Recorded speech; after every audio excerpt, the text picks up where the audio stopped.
Dios les bendiga y bienvenidos a Enamorándonos de la Palabra. Este es el día 351 de nuestra serie leyendo la Biblia, nueva traducción viviente en un año. Hoy estaremos leyendo los capítulos 1, 2, 3, 4 y 5 de la carta a los Hebreos.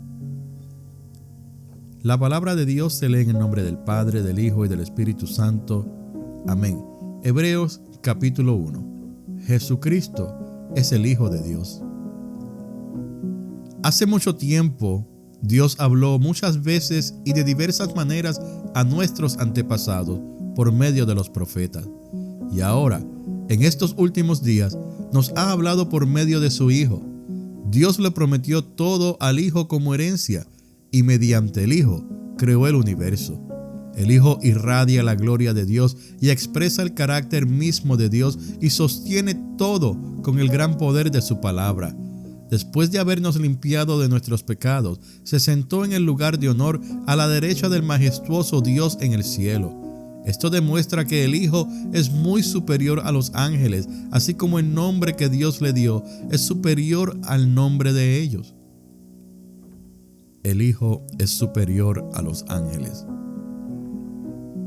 Pues Dios nunca le dijo a ningún ángel lo que le dijo a Jesús: Tú eres mi Hijo, hoy he llegado a ser tu Padre.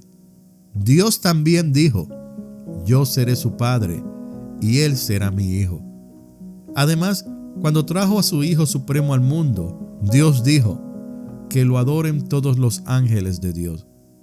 Pero con respecto a los ángeles, Dios dice: Él envía a sus ángeles como los vientos y a sus sirvientes como llamas de fuego. Pero al Hijo le dice: Tu trono, oh Dios, permanece por siempre y para siempre. Tú gobiernas con cetro de justicia, amas la justicia y odias la maldad.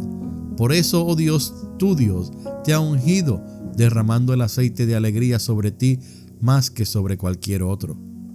También le dice al Hijo: Señor, en el principio echaste los cimientos de la tierra y con tus manos formaste los cielos. Ellos dejarán de existir, pero tú permaneces para siempre. Ellos se desgastarán como ropa vieja, los doblarás como un manto y los desecharás como ropa usada. Pero tú eres siempre el mismo, tú vivirás para siempre. Además, Dios nunca le dijo a ninguno de los ángeles: Siéntate en el lugar de honor a mi derecha hasta que humille a tus enemigos y los ponga por debajo de tus pies. Por lo tanto, los ángeles solo son sirvientes, espíritus enviados para cuidar a quienes heredarán la salvación. Capítulo 2. Advertencia para no desviarse del camino. Así que debemos prestar mucha atención a las verdades que hemos oído, no sea que nos desviemos de ella. Pues el mensaje que Dios transmitió mediante los ángeles se ha mantenido siempre firme, y toda infracción de la ley y todo acto de desobediencia recibió el castigo que merecía. Entonces, ¿qué nos hace pensar que podemos escapar si descuidamos esta salvación tan grande que primeramente fue anunciada por el mismo Señor Jesús y luego nos fue transmitida por quienes lo oyeron hablar? Además, Dios confirmó el mensaje mediante señales, maravillas, diversos milagros y dones del Espíritu Santo según su voluntad. Jesús, el hombre. Es más, no son los ángeles quienes gobernarán el mundo futuro del cual hablamos, porque en cierto lugar las Escrituras dicen: ¿Qué son los simples mortales para que piensen en ellos, o el Hijo del Hombre para que te preocupes por él? Sin embargo, lo hiciste un poco menor que los ángeles y lo coronaste de gloria y honor. Le diste autoridad sobre todas las cosas. Ahora bien, cuando dice todas las cosas, significa que nada queda afuera. Pero todavía no vemos que todas las cosas sean puestas bajo su autoridad. No obstante, lo que sí vemos es a Jesús, a quien se le dio una posición un poco menor que los ángeles. Y debido a que sufrió la muerte por nosotros, ahora está coronado de gloria y honor. Efectivamente, por la gracia de Dios, Jesús conoció la muerte por todos. Dios, para quien y por medio de quien todo fue hecho, eligió llevar a muchos hijos a la gloria. Convenía a Dios que mediante el sufrimiento hiciera a Jesús un líder perfecto, apto para llevarlos a la salvación. Por lo tanto, Jesús y los que Él hace santos tienen el mismo Padre. Por esa razón Jesús no se avergüenza de llamarlos sus hermanos, pues le dijo a Dios: anunciaré tu nombre a mis hermanos, entre tu pueblo reunido te alabaré. También dijo: pondré mi confianza en Él, es decir, yo y los hijos que Dios me dio. Debido a que los hijos de Dios son seres humanos, hechos de carne y sangre, el Hijo también se hizo de carne y sangre, pues solo como ser humano podía morir y solo mediante la muerte podía quebrantar el poder del diablo, quien tenía el poder sobre la muerte. Únicamente de esa manera el Hijo podía libertar a todos los que vivían esclavizados por temor a la muerte. También sabemos que el Hijo no vino para ayudar a los ángeles, sino que vino para ayudar a los descendientes de Abraham. Por lo tanto, era necesario que en todo sentido Él se hiciera semejante a nosotros, sus hermanos, para que fuera nuestro sumo sacerdote fiel y misericordioso delante de Dios. Entonces podría ofrecer un sacrificio que quitaría los pecados del pueblo.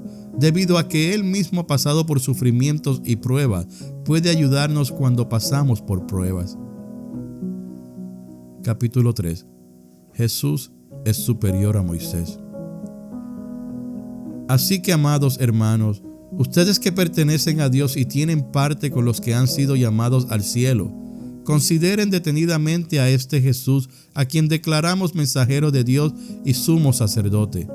Pues Él fue fiel a Dios, quien lo nombró, así como Moisés fue fiel cuando se le encomendó toda la casa de Dios. Pero Jesús merece mucha más gloria que Moisés, así como el que construye una casa merece más elogio que la casa misma. Pues cada casa tiene un constructor, pero el que construyó todo es Dios. En verdad, Moisés fue fiel como siervo en la casa de Dios. Su trabajo fue una ilustración de las verdades que Dios daría a conocer tiempo después. Pero Cristo, como Hijo, está a cargo de toda la casa de Dios. Y nosotros somos la casa de Dios si nos armamos de valor y permanecemos confiados en nuestra esperanza en Cristo. Por eso el Espíritu Santo dice: cuando oigan hoy su voz, no endurezcan el corazón como lo hicieron los israelitas cuando se rebelaron aquel día que me pusieron a prueba en el desierto. Allí sus antepasados me tentaron y pusieron a prueba mi paciencia, a pesar de haber visto mis milagros durante 40 años. Por eso me enojé con ellos y dije: su corazón siempre se aleja de mí, rehúsan hacer lo que les digo. Así que en mi enojo juré: ellos nunca entrarán en mi lugar de descanso. Por lo tanto, amados hermanos, cuidado. Asegúrense de que ninguno de ustedes tenga un corazón maligno e incrédulo que los aleje del Dios vivo.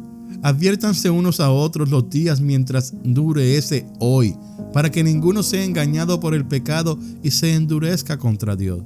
Pues si somos fieles hasta el fin, confiando en Dios con la misma firmeza que teníamos al principio, cuando creímos en Él, entonces tendremos parte en todo lo que pertenece a Cristo.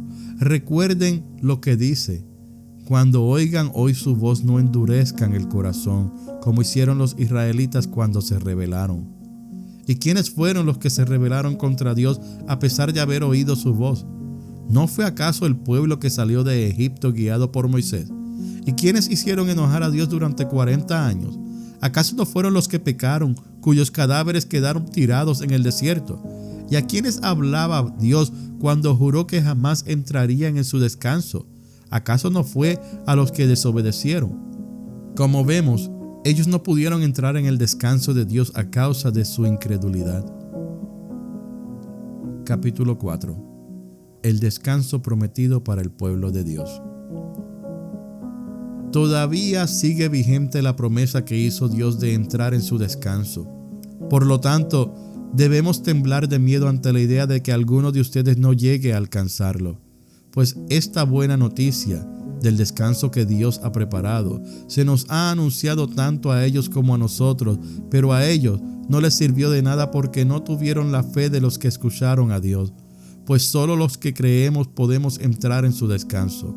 En cuanto a los demás, Dios dijo: en mi enojo juré, ellos nunca entrarán en mi lugar de descanso. Si bien ese descanso está preparado desde que Él hizo el mundo, sabemos que está preparado debido al pasaje en las Escrituras que menciona el séptimo día. En el séptimo día Dios descansó de todo su trabajo. Pero en el otro pasaje Dios dijo, nunca entrarán en mi lugar de descanso. Así que el descanso de Dios está disponible para que la gente entre, pero los primeros en oír esta buena noticia no entraron, porque desobedecieron a Dios. Entonces Dios fijó otro tiempo para entrar en su descanso, y ese tiempo es hoy. Lo anunció mucho más tarde por medio de David en las palabras que ya se han citado. Cuando oigan hoy su voz, no endurezcan el corazón. Ahora bien, si Josué hubiera logrado darles ese descanso, Dios no habría hablado de otro día de descanso aún por venir. Así que todavía hay un descanso especial en espera para el pueblo de Dios. Pues todos los que han entrado en el descanso de Dios han descansado de su trabajo, tal como Dios descansó del suyo después de crear el mundo. Entonces hagamos todo lo posible por entrar en ese descanso, pero si desobedecemos a Dios como lo hizo el pueblo de Israel, caeremos. Pues la palabra de Dios es viva y poderosa, es más cortante que cualquier espada de dos filos, penetra entre el alma y el espíritu, entre la articulación y la médula del hueso. Deja al descubierto nuestros pensamientos y deseos más íntimos. No hay nada en toda la creación que esté oculto a Dios. Todo está desnudo y expuesto ante sus ojos, y es a Él a quien rendimos cuentas. Cristo es nuestro sumo sacerdote. Por lo tanto, ya que tenemos un gran sumo sacerdote que entró en el cielo, Jesús, el Hijo de Dios, aferrémonos a lo que creemos. Nuestro sumo sacerdote comprende nuestras debilidades porque enfrentó todas y cada una de las pruebas que enfrentamos nosotros. Sin embargo, Él nunca pecó. Así que acerquémonos con toda confianza al trono de la gracia de nuestro Dios. Allí recibiremos su misericordia y encontraremos la gracia que nos ayudará cuando más la necesitemos. Capítulo 5. Todo sumo sacerdote es un hombre escogido para representar a otras personas en su trato con Dios. Él presenta a Dios las ofrendas de esas personas y ofrece sacrificios por los pecados. Y puede tratar con paciencia a los ignorantes y descarriados, porque Él también está sujeto a las mismas debilidades. Por esa razón, debe ofrecer sacrificios tanto por sus propios pecados como por los del pueblo. Y nadie puede llegar a ser sumo sacerdote solo porque desee tener ese honor. Tiene que ser llamado por Dios para ese trabajo, como sucedió con Aarón. Por eso, Cristo no se honró a sí mismo haciéndose sumo sacerdote, sino que fue elegido por Dios, quien le dijo: Tú eres mi hijo, hoy he llegado a ser tu padre. Y en otro pasaje Dios le dijo: Tú eres sacerdote para siempre, según el orden de Melquisedec. Mientras estuvo aquí en la tierra, Jesús ofreció oraciones y súplicas con gran clamor y lágrimas al que podía rescatarlo de la muerte. Y Dios oyó sus oraciones por la gran reverencia que Jesús le tenía. Aunque era hijo de Dios, Jesús aprendió obediencia por las cosas que sufrió. De ese modo, Dios lo hizo apto para ser el sumo sacerdote perfecto. Y Jesús llegó a ser la fuente de salvación eterna para todos los que le obedecen. Y Dios lo designó sumo sacerdote según el orden de Melquisedec. Un llamado al crecimiento espiritual. Nos gustaría decir mucho más sobre este tema, pero es difícil de explicar, sobre todo porque ustedes son torpes espiritualmente y tal parece que no escuchan. Hace tanto que son creyentes que ya deberían estar enseñando a otros. En cambio, necesitan que alguien vuelva a enseñarle las cosas básicas de la palabra de Dios. Son como niños pequeños que necesitan leche y no pueden comer alimento sólido. Pues el que se alimenta de leche sigue siendo bebé y no sabe cómo hacer lo correcto. El alimento sólido es para los que son maduros, los que a fuerza de práctica están capacitados para distinguir entre lo bueno y lo malo. Esta Ha sido la lectura del día 351 de nuestra serie Leyendo la Biblia, Nueva Traducción Viviente en un año. Gracias por escuchar Enamorándonos de la Palabra. Que Dios le bendiga abundantemente.